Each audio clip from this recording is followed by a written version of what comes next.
All right, today we're going to dive into a pretty simple story, but one with a huge lesson. It's about something that, let's be honest, is one of the hardest things for any of us to get a handle on, our own temper. But before we get into the story, I've got a question for you, and I want you to really think about it for a second. How many times, how many relationships or even opportunities have kind of gone up in smoke because you reacted in a moment of anger? You know, that knee-jerk response that ends up costing you something, a friendship, a job prospect, or hey, maybe just your own peace of mind for the entire day. So, to really get to the bottom of this whole challenge, let's explore it through a story. It's about this powerful king, a guy who, on the surface, looked like he had complete control over everything. I mean, this guy commanded armies. He had all the wealth you could imagine, and whatever he said went. It was law. But for all that power on the outside, he was totally powerless against this one thing, his own terrible, explosive temper. So yeah, he was a king in his castle, but really, he was a slave inside his own head. So let's picture the scene, right? It's a quiet evening. He's in this grand dining hall. The king's all by himself, just trying to enjoy a rare moment of peace. Just a little bit of calm in what's otherwise a super demanding life. And then something happens. But it's not some invading army or a conspiracy in his court.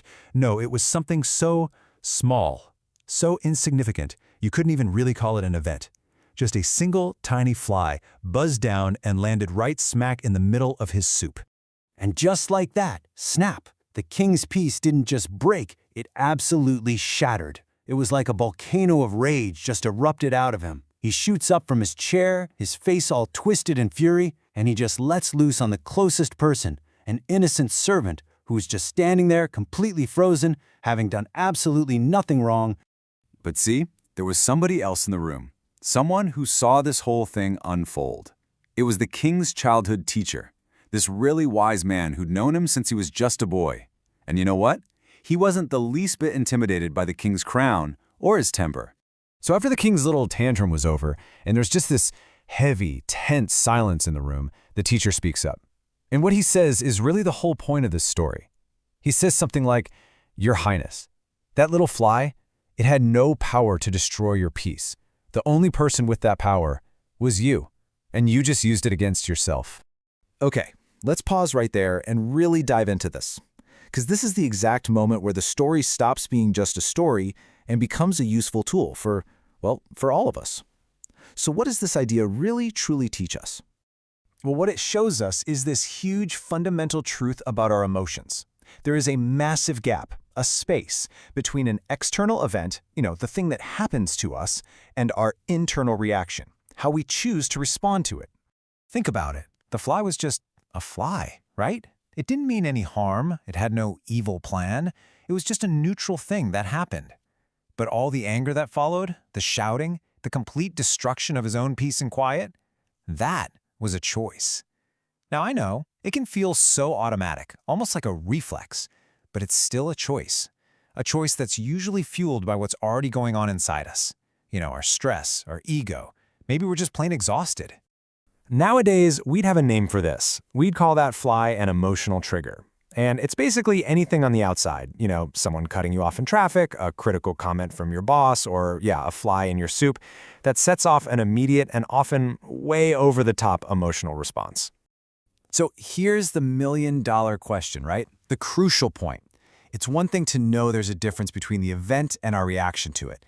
But how in the world do we actually use this knowledge when we're right there in the heat of the moment and we feel that anger bubbling up? Well, it all starts with changing how we think about strength. The king, his strength was his power to command armies and rule his kingdom. But what his teacher showed him was a true strength, real, actual power, is the ability to command yourself, to be the master of your own mind. And that idea leads us to a really simple, practical three-step process. Okay, so step one, figure out what your personal flies are. What are your triggers? Maybe it's getting stuck in traffic when you're already late, or getting a surprisingly critical email. You've got to know what sets you off. Okay, step two, practice the pause. The second that trigger happens, just stop. Create a tiny moment of stillness before you react. Take just one deep breath. That single breath, that's your power. That's your space for patience. And finally, step three, rule your emotions. In that little pause you just created for yourself, you take back the power. You get to choose how you respond, instead of just letting some old reflex run the show. Because at the end of the day, that's the whole goal, isn't it? To become the calm ruler of your own inner world, instead of being a slave to every little emotion that pops up. To get to a place where you can see the fly, acknowledge it's there, and then just calmly remove it, without blowing up your own peace of mind in the process. And really, that brings us right back to a final question for you to think about. Every single day, life is going to throw a fly in your soup. Little annoyances, big frustrations, unexpected problems, they're going to happen. So the question is, are you going to let those little flies rule you, or are you going to choose to be the ruler of your own peace? That choice, well, it's yours, and you get to make it every single day. Till then, stay patient, stay grateful, and keep moving forward in life.